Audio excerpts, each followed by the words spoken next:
Good afternoon, Mr. Tonori and Mr. Kim and fellow students. I'm pleased to be standing here, and I think because of Hongjun's presentation, you have a little of interest on our topic. Now, I will think I'll just talk about a little bit specific issue, which is the reason of decreasing marriage rate in Korea. Then some of you might ask, why did you choose this topic? Then I'd rather say it like this, just my true story rather than some serious circumstances. To be honest with you, these days I'm very skeptical whether I can marry someone in my lifetime, because considering my serious situation, is that good enough for the reason? Right. Before starting, I just let me show my picture of whole presentation. Even though I just told you whole presentation, there are only two parts, so you don't have to be disturbed with too many issues. In the first part, we will find out what makes men just give up their marriage, and the second part, we also look at the woman's reason for not getting married. Is that clear? So, by the way, if you have any questions, feel free to ask at the end of the presentation. Yeah. Okay, I think let's begin. Let's begin with the man's reason for not getting married.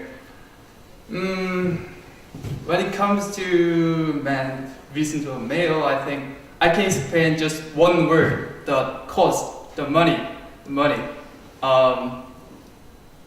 Because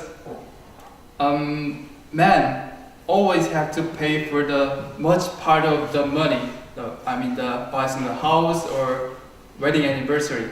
And in Korea, the pay for that much part of the money is considered what man has to do, right?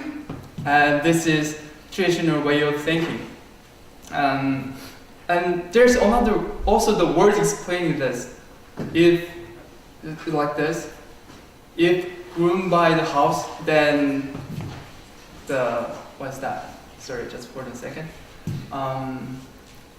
Bride buy the appliance inside of the house. Very interesting words. And also I got the fact for this. According to the what's that?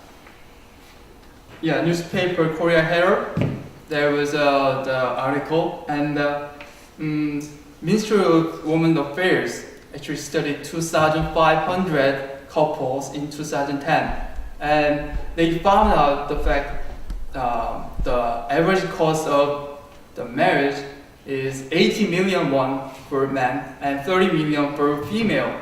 So very big difference. So I think it's very clear that men are paying. The men have very big burden, big financial burden.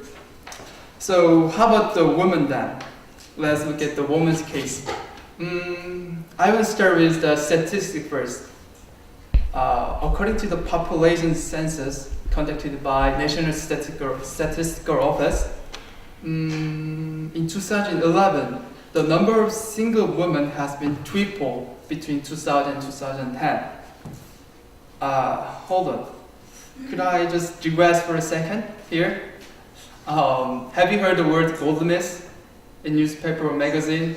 And that word is explaining the female who, in the age of 30 to 40, who chose working instead of getting married.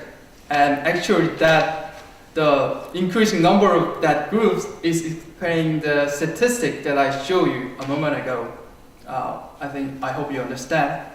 So then, what makes that goldsmith or a Korean woman to give up their marriage? The answer is simple. There are two reasons. One is raising a child, and the other is the housework, house affairs. Let me ask you something. How many citizens are here whose father is doing the laundry or dishes, or at least cleaning the house at home? How many students? Only 3, 4? Yeah, this is it. Yeah, it's just like what you just show us that the many. Sorry, I just lost the point. Yes. So the survey show that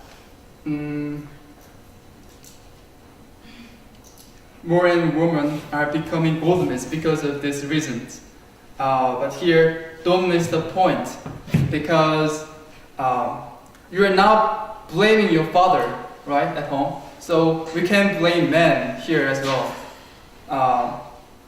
Instead, we have to point out the traditional way of thinking here as well, which makes women take responsibility of housework and child. So that's why I prepared for 2 main points, and I briefly remind you what the important points was. First, we found out the man's hardship of paying the most part of the marriage, and second, we also saw the woman has her reason for not getting married, such as raising a child or housework. So we covered 2 parts, right? Male and female. And some of you might ask, then who's right? Who had to be changed more? Then I would rather say the answer is, I think, the us. As I pointed out 2 times, the problem is traditional way of thinking instead of their fault. So when it comes to this problem, we should ask ourselves whether we have that traditional thinking in our mind before just blaming young generation. That's all for today. Thank you for listening to my presentation. Thank you very much.